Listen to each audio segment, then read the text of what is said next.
J'ai tué ma tante d'un seul regard, ce jour-là, dans le salon encombré de notre maison de famille à Lyon. Pas avec une arme, non, avec la vérité qu'elle avait enterrée sous des années de mensonges sucrés comme du vin de Beaujolais. Et vous savez quoi?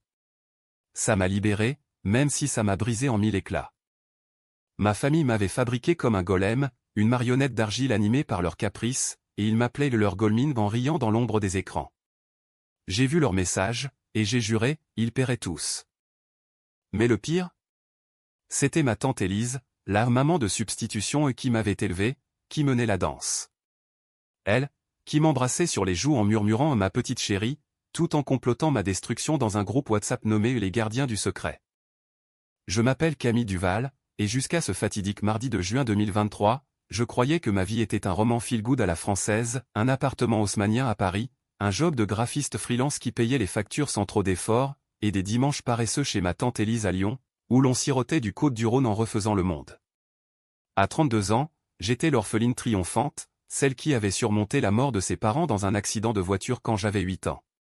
Élise, sœur aînée de ma mère, avait pris le relais avec une efficacité toute bourgeoise, école privée, cours de piano, et ses Noëls magiques dans la vieille maison de la Croix-Rousse, avec ses cheminées qui crépitaient comme des promesses. Mais ce mardi-là, tout a basculé. J'étais en train de trier des photos pour un album familial, un de ces projets nostalgiques qu'Élise m'avait imposé par mail, pour ne pas oublier nos racines, ma chérie. Mon téléphone vibrait sur la table basse de mon bureau, un iPhone usé aux coins ébréchés. Un message de mon cousin Lucas, tata Élise a oublié de se déconnecter sur mon ordi. Regarde ça, c'est dingue. Suivez un screenshot flou, mais clair comme un coup de poignard, un chat WhatsApp intitulé Les Gardiens du Secret. Et là, en gras, un message d'Élise, notre Goldmine a encore frimé avec son nouveau client hier soir. Faut la recadrer avant qu'elle nous lâche. Goldmine.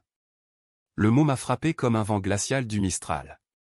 Qu'est-ce que c'était que ça? J'ai zoomé, le cœur battant, les doigts tremblants sur l'écran tactile. Le groupe comptait 5 membres, Élise, mon oncle Bernard, le mari d'Élise, ce notaire bedonnant toujours en costume 3 pièces, Lucas, mon cousin de 28 ans, le golden boy de la famille qui bossait en finance à Genève, ma cousine Sophie, la parfaite épouse au foyer, avec ses 3 enfants et son sourire Colgate, et ma grand-mère maternelle, Mémé Jeanne, que je croyais trop sénile pour toucher un smartphone à 82 ans. Les messages défilaient sous mes yeux, un flux toxique de familiarité moqueuse. Bernard, la Goldmine et ses airs de parisienne branchée. Elle oublie qu'on l'a sortie du caniveau. Sophie, exact, sans nous, elle serait encore à ramasser des croûtes dans un squat. Merci Élise pour tout. Élise, la reine incontestée, c'est moi qui l'ai modelée, comme de l'argile. Mais attention, les enfants, elle commence à craquer les coutures. Faut pas qu'elle découvre le pot aux roses sur l'héritage. L'héritage. Mes parents étaient morts dans un crash sur la 7, près de Valence, une nuit pluvieuse de 1999.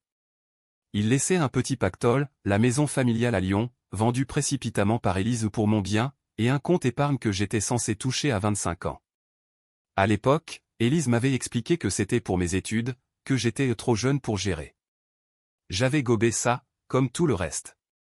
Mais là, dans ce screenshot, Lucas avait ajouté un lien vers un dossier Google Drive partagé par erreur, des relevés bancaires datant de 2000. L'argent de mes parents, 450 000 € avait été réinvesti dans l'affaire notariale de Bernard. Et en échange? Une pension mensuelle pour la Goldmine, jusqu'à ce qu'elle soit autonome, comme l'écrivait Élise avec un émoji clin d'œil. Autonome. Le mot me brûlait la gorge. J'ai vomi dans l'évier de ma cuisine, un jet acide qui puait le café froid et la trahison. Goldmine. D'où venait ce surnom? J'ai fouillé mes souvenirs, ces fragments flous d'enfance. Élise me racontait souvent l'histoire du golem de Prague, ce monstre d'argile créé par un rabbin pour protéger les siens, mais qui finit par se retourner contre ses créateurs. Toi, ma Camille, tu es mon petit golem, je t'ai façonné pour que tu sois forte, me disait-elle en me bordant, ses mains fraîches sur mon front fiévreux. À l'époque, c'était une berceuse. Maintenant, c'était une malédiction. J'ai passé la nuit à stalker le groupe au nom, pas stalker, infiltré. Lucas, ce crétin, avait laissé son session ouverte sur un cloud partagé. J'ai cloné le chat sur un compte anonyme, un burner phone virtuel via une app gratuite.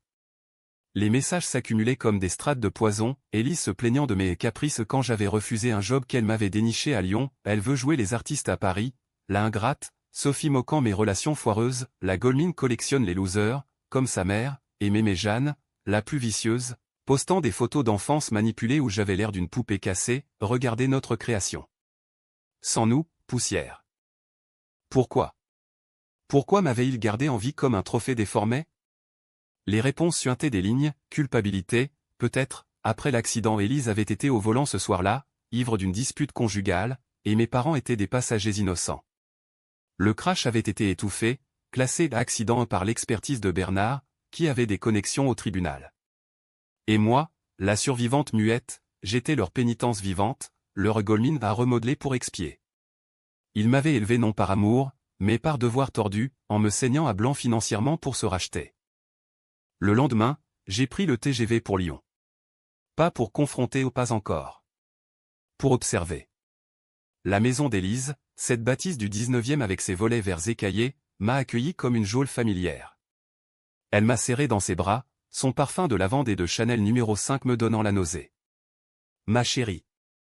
Tu as l'air fatiguée. Paris te use. J'ai souri, les dents serrées, et hoché la tête. Pendant le dîner au pot-au-feu fumant, vin rouge qui coulait comme du sang, j'ai écouté leurs rires, leurs anecdotes sur les jeunes d'aujourd'hui. Lucas, de passage, évitait mon regard, il savait que j'avais vu. Mais il n'a rien dit. La lâcheté familiale, ce virus rampant. Cette nuit-là, seul dans ma chambre d'enfant, poster de Gainsbourg jauni au mur, j'ai pleuré sans bruit. Pas de larmes rageuses, non des sanglots méthodiques, comme si je cataloguais ma douleur. La trahison n'était pas seulement financière, c'était existentiel. Ils m'avaient volé non seulement l'argent, mais mon histoire. J'étais leur création, leur monstre domestique. Et comme tout golem, je sentais l'argile de mon être se fissurer. La vengeance? Elle germait déjà, une graine noire dans le terreau de mon cœur. Pas un meurtre sanglant trop vulgaire, trop américain. Non, une revanche française, subtile, légale, impitoyable. Je les détruirais de l'intérieur, en les forçant à avaler leurs propres mensonges. Le lendemain matin, Élise m'a trouvé dans la cuisine, en train de siroter un café. « Tu pars déjà » a-t-elle demandé, un pli soucieux sur son front lissé au botox. J'ai levé les yeux, et pour la première fois, j'ai vu au-delà du masque, la peur, fugace, comme un reflet dans une flaque. Oui, tata. Mais je reviendrai. Bientôt. Et dans ma tête, les mots non dits, pour te démonter, pierre par pierre. De retour à Paris, j'ai commencé à creuser. Un avocat spécialisé en succession, contacté via un forum anonyme sur lemonde.fr, Maître Lefebvre, un ancien procureur au regard d'aigle. Mademoiselle Duval, c'est du lourd, m'a-t-il dit au téléphone, sa voix rocailleuse comme le gravier du Rhône. Falsification de documents, détournement d'héritage, et potentiellement complicité dans un accident sous influence. Mais il faut des preuves irréfutables. J'en avais, les screenshots, les relevés clonés. Mais ce n'était que le début. La vraie arme? Leur groupe. J'ai créé un bot simple sur Python en rien de sorcier, un script qui aspirait les messages en temps réel, les archivant sur un drive crypté. Chaque moquerie, chaque confession, devenait une brique dans mon mur de revanche. Pourtant, la nuit, le doute me rongeait. Était-ce de la haine pure, ou un cri primal de l'enfant trahi? Je revoyais Élise me tenant la main à l'hôpital, après l'accident, ses larmes chaudes sur ma joue, je te protégerai toujours, ma petite. Mensonge. Tout était mensonge. Et dans ce vide, une résolution d'acier, je deviendrais leur cauchemar éveillé. La Goldmine se réveillerait, non pour protéger, mais pour anéantir. Les semaines suivantes ont été un tourbillon de dualité, le jour, Camille la graphiste, souriante et efficace, livrant des visuels pour des marques de luxe, la nuit, Camille la justicière, penchée sur son laptop dans l'ombre de son studio, décryptant les arcanes de la loi française et des cœurs humains. J'avais commandé des livres Le goût de la vengeance de Stieg Larsson en édition poche, et un traité sur la psychologie de la trahison familiale par un psy lyonnais. Mais c'étaient les messages du groupe qui m'obsédaient, ces pépites de venin quotidien. Un soir, Élise, la Goldmine a posté une story Insta de son atelier créatif. Elle se prend pour une artiste? Avec l'argent qu'on lui file, elle pourrait au moins nous remercier. Sophie, toujours la flagorneuse, maman, t'es trop bonne. Moi à ta place, je l'aurais laissé croupir. Bernard, pragmatique, tant qu'elle signe pas de contrat pro, on est tranquille. L'héritage est bien planqué dans la SCI familiale. Et Mémé Jeanne, la matriarche acariâtre, c'est le sang de sa mère qui la rend ingrate. Pauvre Élise, tu portes tout sur tes épaules. Le sang de ma mère. Ça m'a piqué au vif. Maman, Claire, était une prof de littérature passionnée, avec ses chignons lâches et ses citations de Proust qui volaient comme des oiseaux dans nos dîners. Papa, Marc, un ingénieur rêveur qui bricolait des modèles réduits de la tour Eiffel. Il n'était pas parfait des disputes, des verres de trop mais il m'aimait, vraiment. L'accident? Élise au volant, après une engueulade au resto sur l'autoroute, où Bernard l'avait larguée pour une pause. Elle avait bu, beaucoup, et mes parents, en guests innocents, avaient payé. Le rapport d'expertise, falsifié par Bernard, parlait de perte de contrôle due à la pluie. Mais dans le drive, un mail d'Élise à un expert, 5 000 € pour classer ça vite, s'il vous plaît. Pour la nièce. J'ai contacté un détective privé, un certain Raoul, ex-flic de la PJ lyonnaise, recommandé sur un forum dark web français. 2000 balles la planque, mademoiselle, grogna-il au bout du fil, sa voix éraillée par des Gauloises éteintes. Et discrétion absolue. Il a fouillé, l'accident n'était pas si accidentel. Témoins ignorés, analyse sanguine perdue. Et l'héritage? Dilué dans une société civile immobilière que Bernard gérait comme un fief, avec Élise comme gérante occulte. Mais 450 000 € avaient financé leur villa à Annecy, leur croisière en Méditerranée. Et moi? 800 € par mois, pour tes études, jusqu'à mes 25 ans, puis rien, tu es grande, débrouille-toi.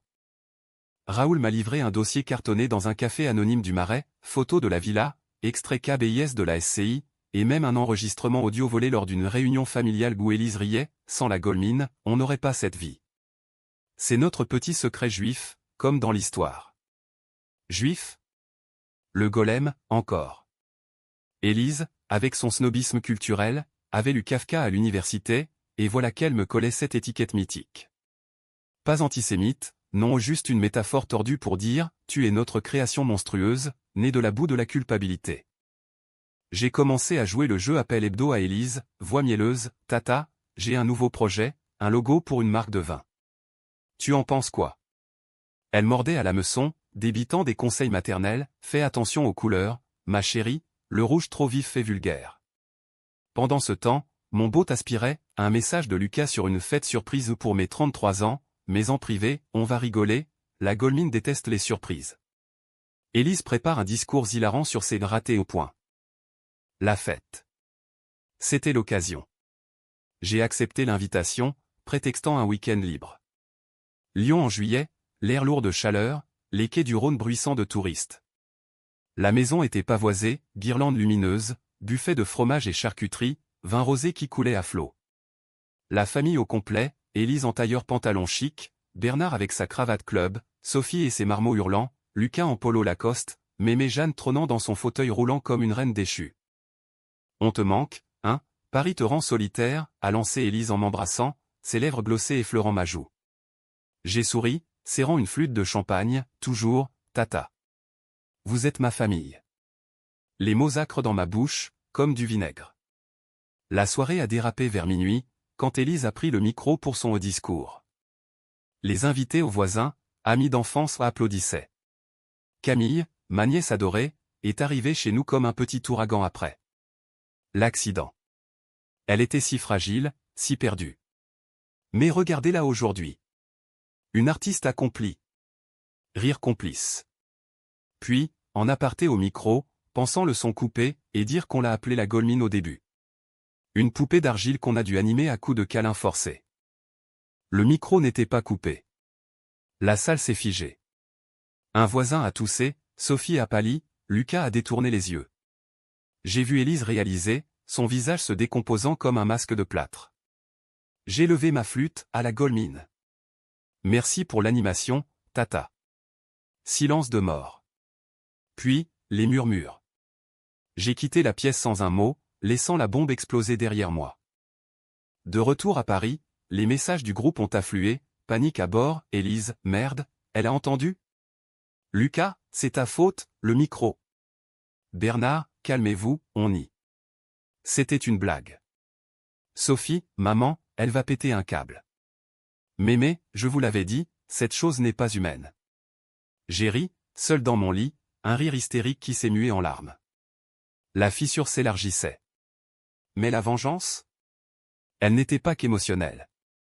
Maître Lefebvre avait déposé une plainte préliminaire, demande de compte sur l'héritage, avec pièces jointes. Ça va les secouer, mademoiselle. Mais préparez-vous aux contre-attaques. La contre-attaque est venue vite. Un appel d'Élise, voix chevrotante, Camille, chérie, c'était une vanne idiote, tu sais? Viens, on en parle autour d'un thé. J'ai refusé poliment. Puis, un mail de Bernard, menace infondée. Retire ta plainte, où on révèle tes faiblesses et tes thérapies d'ado, tes amants instables. Il contre-attaquait avec de la boue, des dossiers psy falsifiés, des ragots amplifiés. La Goldmine redevenait la folle de service. Mais j'avais Raoul. Il a creusé plus profond, Élise avait un amant, un promoteur immobilier qui blanchissait via la SCI. Et Lucas? Endetté jusqu'au cou au jeu, à Genève. Des leviers. J'ai commencé à tirer les ficelles. Un mail anonyme à l'amant d'Élise, votre associé cache un accident mortel. Vérifiez les assurances. Un type a un bookmaker suisse sur les dettes de Lucas. Petit à petit, leur empire de carton vacillait. Pourtant, la nuit, le miroir me renvoyait une étrangère, yeux cernés, sourire forcé. Étais-je en train de devenir le monstre qu'ils avaient créé? La revanche me consumait, un feu lent qui rôtissait mon âme. Mais reculer? Impensable. Ils avaient fait de moi leur golem, maintenant, je les piétinerais sous mes pas d'argile. Où t'a apporté la canicule, cette chape de plomb sur Paris qui rendait l'air irrespirable, comme si la ville elle-même étouffait sous le poids des secrets. Mon appartement, avec ses fenêtres hautes donnant sur la rue de Rivoli, était devenu une cellule de conspiration, tableau blanc couvert de schémas aux flèches reliant Élise à l'accident, Bernard à la SCI, Sophie à ses mensonges pieux. J'avais même accroché une photo d'enfance, Élise et moi main dans la main au parc de la Tête d'Or, rayée d'un X rouge sang. Pourquoi, me demandais-je encore, inlassablement, comme un mantra dément. La réponse, je la trouvais dans les archives familiales que Raoul avait exhumées, lettre jaunie de ma mère à Élise, datant de 1998. Serette, arrête de jalouser ma vie. Marc et moi, on est heureux, Camille grandit si bien. Rejoins-nous au lieu de ruminer. Élise, l'éternelle seconde, coincée dans son mariage tiède avec Bernard, avait vu en nous une menace. L'accident n'était pas prémédité, Raoul confirmait, alcool et colère, pas meurtre mais l'après? Un calcul froid. Elle s'était auto-désignée gardienne, remodelant ma vie pour combler son vide. La Goldmine, mi-trophée de rédemption, mi-punching ball pour ses frustrations. Les messages du groupe, maintenant un flux empoisonné que je sirotais comme un absinthe, révélaient plus. Un soir, Élise confiait, j'ai sacrifié ma jeunesse pour elle. Sans Camille, j'aurais divorcé, voyagé, vécu. Mais non, je suis restée, la sainte nièce. Sophie, t'es une héroïne, maman. La Goldmine te doit tout. Culpabilité inversée, ce chef-d'œuvre psychologique. Elle se victimisait, transformant la voleuse en martyr. Moi? Réduite à un objet narratif. Ma thérapie ou ironie, j'en avais repris avec une psy du 14e, Dr Moreau, une quinquagénaire aux lunettes rondes et au ton incisif creusait ça. Camille, la trahison n'efface pas votre valeur. Mais la vengeance? Elle risque de vous figer dans leur moule. Je hochais la tête, mais intérieurement, je bouillonnais. Figé? Plutôt fondu, reformé en lame. Docteur Moreau ne savait pas pour le boat, les plans. C'était mon secret, ce noyau dur de rage qui me tenait éveillé. Septembre a marqué l'escalade. La plainte avançait, le juge d'instruction, un certain Duval homonyme moqueur avait convoqué Bernard pour un entretien. Routine, mentait-il au groupe, mais la panique suintait, Élise postait des émojis de prière, Mémé marmonnait sur la malédiction du sang. Lucas, acculé par ses dettes, m'a appelé, cousine, c'est toi? Les bouquis me harcèlent. Si c'est pour le screenshot, désolé, c'était une connerie. Sa voix, ce mélange de peur et d'arrogance, m'a fait sourire. Lucas, on était famille. Mais la famille, c'est fini. J'ai raccroché, puis envoyé à Raoul, presse les créanciers. Doucement. Sophie, la plus fragile, a craqué la première. Un appel larmoyant, Camille, maman est déprimée. Elle pleure tout le temps. Retire la plainte, pour nous. Je l'ai laissé vider son sac, les gosses, le mari distant, sa vie de façade. Puis, doucement, Sophie, tu m'as appelé Goldmine. Tu as ri de mes échecs. Pourquoi devrais-je? Silence, puis un sanglot, c'était pour plaire à maman. Elle nous manipule tous. Révélation. Sophie, la parfaite, n'était qu'une marionnette elle-même. J'ai promis, aide-moi, et je t'épargne. Elle a hésité, puis envoyé des captures d'écran, Élise forçant Mémé à signer des procurations pour la SCI. Mémé Jeanne. La racine du mal. À 82 ans, elle vivait en EHPAD à Villeurbanne, un endroit aseptisé puant l'urine et les regrets. Je l'ai visitée un après-midi pluvieux, apportant des macarons de chez La Durée au son péché mignon. Elle m'a fixé de ses yeux laiteux, la Goldmine en personne. Tu viens pour l'argent, hein? Pas de faux semblant avec elle. J'ai sorti mon téléphone, joué un extrait du groupe, son propre message, moqueur. Elle a ri, un gloussement sec comme des feuilles mortes. Élise nous a tous infectés, petite. Moi, je suis ta mère depuis l'enfance où elle avait tout, le mari, le bébé. L'accident? Karma. Karma. Le mot m'a giflé.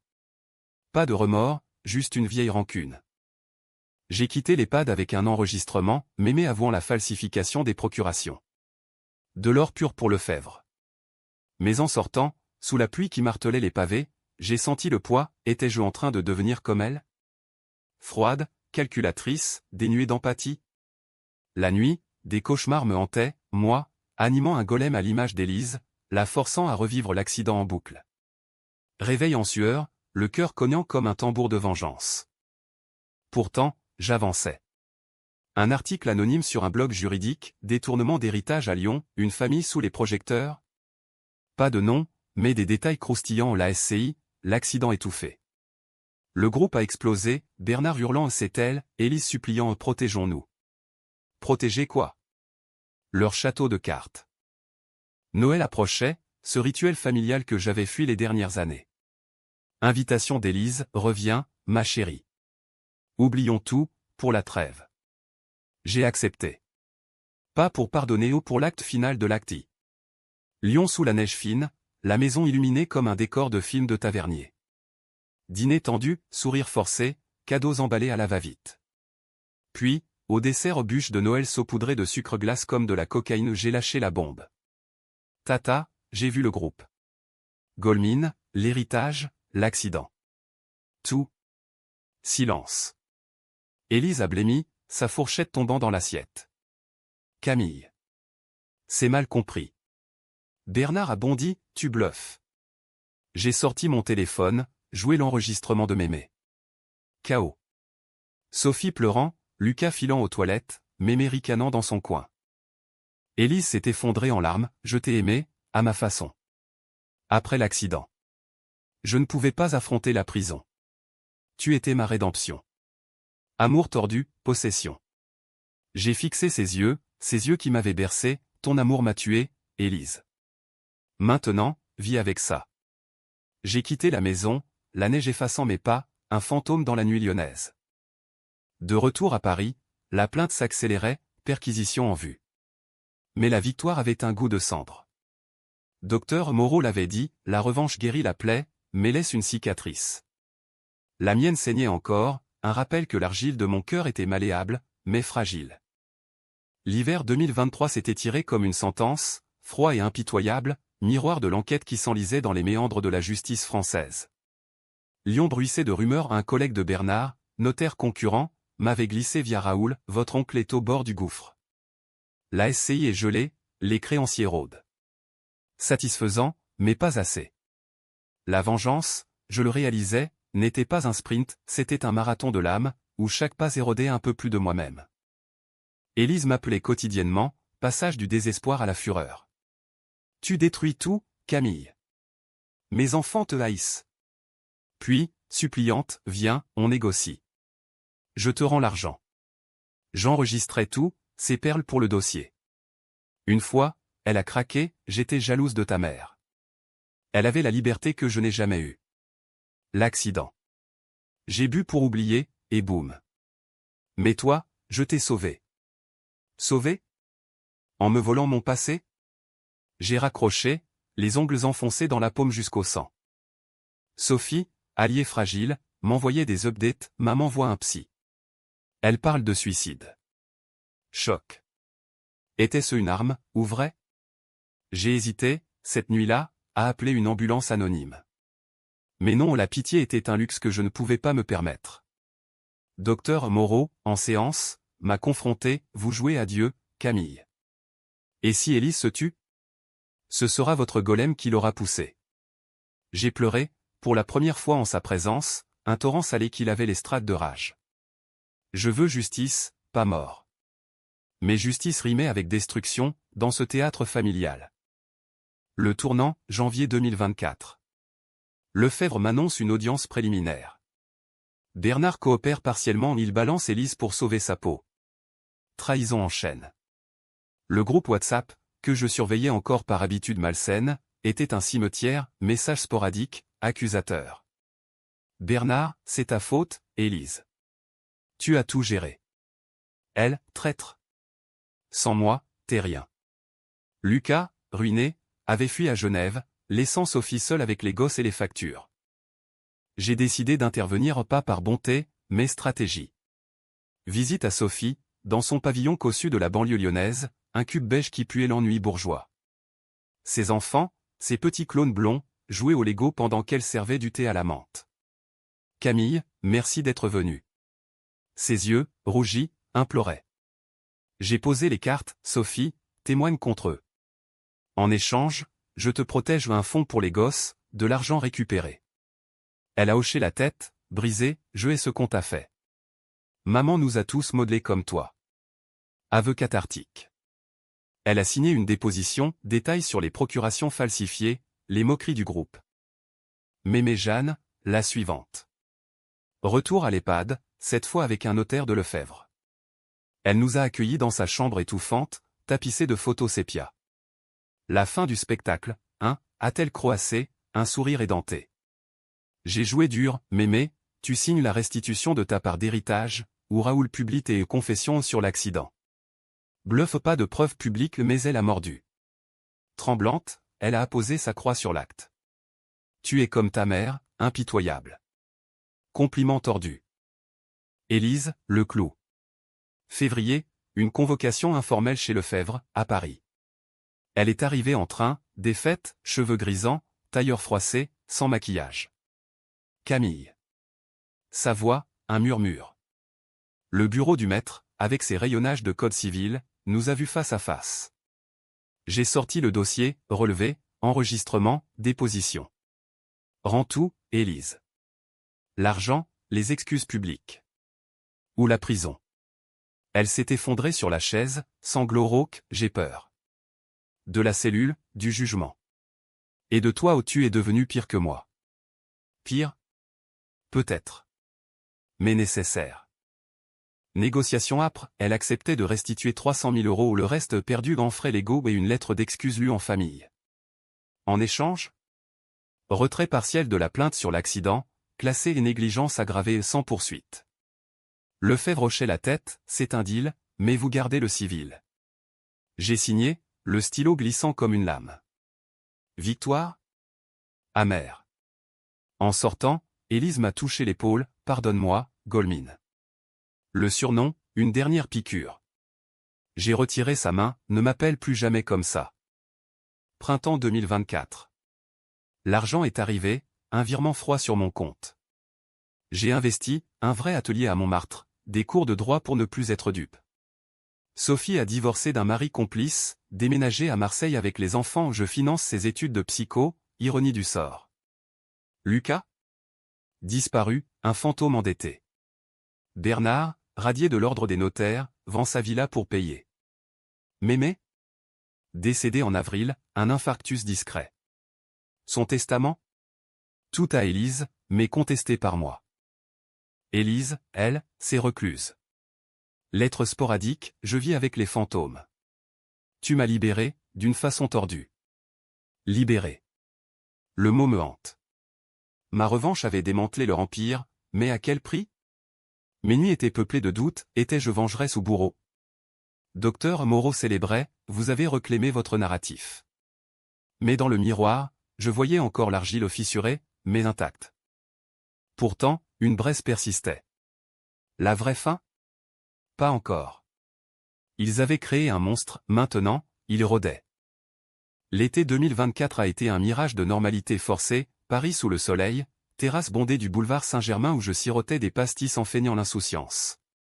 Mon atelier bourdonnait aux clients satisfaits, exposition locale qui flattait mon ego. L'argent d'Élise avait allumé une étincelle créative, une série de toiles sombres, golems urbains errant dans des ruelles lyonnaises, argile craquelée sous néon bleu. Tromahar, titrait un article dans Beaux-Arts Magazine. Succès modeste, mais libérateur. Pourtant, sous la surface, la vigilance, mon beau toujours actif, au cas où.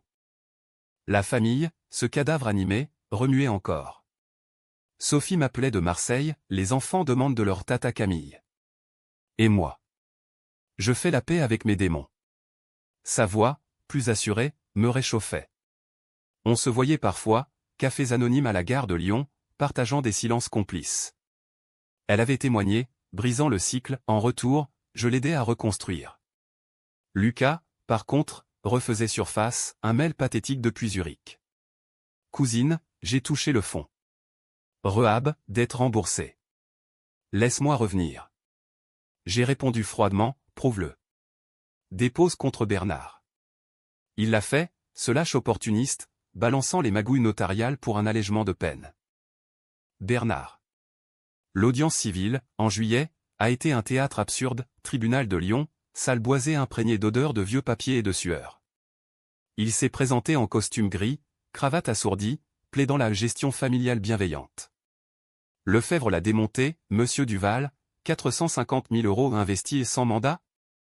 Et les 800 € mensuels à la nièce, qualifiée de don? Témoin défilait, Raoul avec ses photos, Sophie larmoyante. Bernard s'est effondré, c'était pour son bien. Élise l'a décidé. Bouc émissaire. Le juge, une femme aux cheveux poivre et sel, a tranché, restitution intégrale, plus dommages et intérêts aux 200 000 € de plus. Bernard sortait ruiné, sa réputation en lambeaux. Élise assistait, au fond de la salle, silhouette voûtée sous un châle noir. Nos regards se sont croisés, le sien, implorant miséricorde. Après l'audience, dans le couloir carrelé, elle m'a abordé, c'est fini, Camille? Où tu veux ma tête? Sa voix, éraillée par des nuits blanches. J'ai hésité au ce moment, suspendu comme un fil de soie. Élise, tu m'as volé mon enfance. Mais je ne te hais plus. Juste. Adieu. Elle a tendu une enveloppe, la lettre promise, lue d'une voix brisée lors d'une réunion au Zoom forcée avec la famille restante. Je m'excuse. J'ai péché par orgueil, par peur. La Gaulmine était mon ombre, pas toi. Catharsis collective. Sophie a pleuré, moi, j'ai écouté, stoïque. Mais la vraie confrontation, elle a eu lieu en privé, un automne pluvieux à Annecy. J'avais racheté une part de la villa aux Ironies, avec l'argent récupéré pour la louer. Élise y squattait, locataire précaire. Je suis arrivé un soir de tempête, le lac Léman fouetté par les vents. Elle m'a ouvert, pâle comme un spectre, entre. La maison, vidée de ses meubles ostentatoires, résonnait vide. On s'est assise à la cuisine, thé fumant entre nous. Pourquoi, Élise? Le groupe, les surnoms pour te sentir puissante? Elle a fixé sa tasse, au début, culpabilité. Puis, habitude. Te contrôler, c'était contrôler mon chaos. Ton père. Il me draguait, avant maman. Jalousie viscérale. Révélation. Pas d'inceste, juste un flirt avorté qui avait pourri son âme. On a parlé des heures, l'accident en détail cru, le virage glissant, le cri de maman, mon petit corps projeté. Ces larmes, pour la première fois vraies, je t'ai haï d'avoir survécu. Haine mutuelle, miroir brisé. À l'aube, j'ai tendu la main, pas pardon, mais faim. Elle l'a prise, doigts osseux. En partant, sous la pluie qui rinçait le lac, j'ai senti un poids s'alléger au pas guéri, mais allégé. Pourtant, la revanche n'était pas close. Un dernier coup, publication anonyme d'un livre, La Gaulmine de Lyon, fiction inspirée, vendue en ligne. Pas de nom, mais des portraits si vifs que Lyon bruissait. Élise l'a lu, m'a écrit, c'est beau, et cruel. Succès inattendu, 5000 exemplaires, interview voilée. Ma voix, enfin, narrant la trahison. Docteur Moreau, en séance finale, vous avez transformé le poison en article. C'est la vraie vengeance. Peut-être. Mais les nuits, encore, l'argile remuait au souvenir, doute. J'étais libre, mais marqué. Environ 990 mots. SS6. Décembre 2025. 2 ans après le screenshot fatal, Paris scintille sous les lumières de Noël, une féerie qui masque les cicatrices. J'ai 34 ans, un atelier florissant dans le Marais, une compagne Léa, une libraire aux yeux verts et au rire franc, qui sait tout sans juger. Tu es mon golem à moi, plaisante-t-elle, mais en version sexy et consentante. Rire libérateur. La famille? Un écho distant. Sophie prospère à Marseille, psy en herbe, ses enfants m'envoient des dessins de monstres gentils. Lucas, rédimé à moitié, bosse en freelance à Genève où on s'écrit des mails neutres. Bernard vit reclus à Valence, consultant occasionnel, ombre de lui-même. Mémé repose au cimetière de la Guillotière, sa pierre tombe à l'anonyme. Élise. La plus dure à clore. Après Annecy, elle s'est installée à Nice, près de la mer pour renaître, écrivait-elle. Des cartes postales sporadiques, vues de la promenade des Anglais, mots laconiques, le soleil guérit. Puis, silence.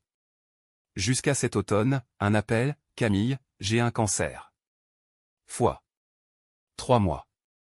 Voix ferme, sans pleurs. Choc viscéral. La vengeresse en moi hurlait, karma? Mais l'humaine, celle que docteur Moreau avait déterrée, répondait, visite.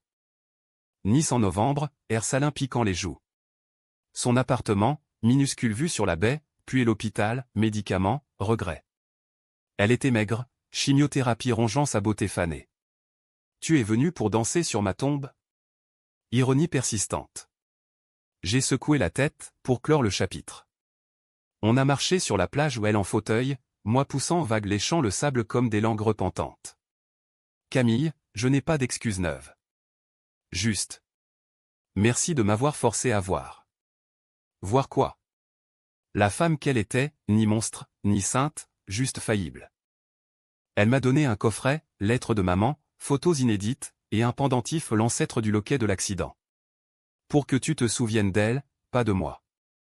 J'ai pleuré, là, sous le ciel azuréen, sel marin se mêlant aux larmes. Pas pardon total, les cicatrices tiraient encore mes compréhensions. La Gaulmine n'était plus, à sa place, Camille, entière. De retour à Paris, j'ai brûlé les toiles sombres, remplacées par des luminaires, famille recomposée, argile modelée en statue vivante. Le livre a eu une suite, Rédemption d'argile, best-seller modeste. Interview, la trahison forge, mais ne définit pas. Léari, ma philosophe. Ce soir, 17 décembre, je sirote un Beaujolais devant la Seine, lumière dansant sur l'eau. La vengeance? Un feu passé, laissant des braises chaudes. J'ai gagné, non l'argent, pas la destruction, mais moi. Et si l'argile craquelle encore? J'ajouterai de l'eau, la reformant à mon image. Fin de l'histoire? Non, au début d'une vie sans chaîne. Pourtant, dans le silence, un murmure, Élise lutte, un jour de plus. Je lui enverrai des macarons. Pas par pitié, mais humanité. La vraie revanche, choisir la lumière, même après l'ombre.